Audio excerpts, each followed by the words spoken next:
All right, now I'm going to blow the K5Lla PVC train horn, and this is about 100 feet, a little over, and see what it sounds like.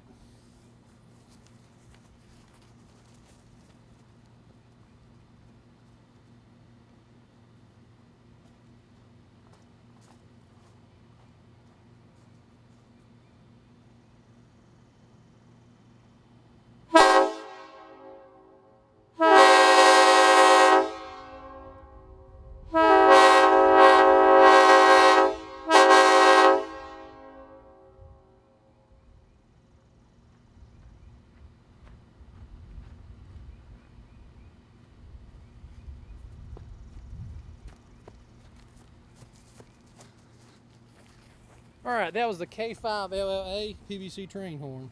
Thanks for watching.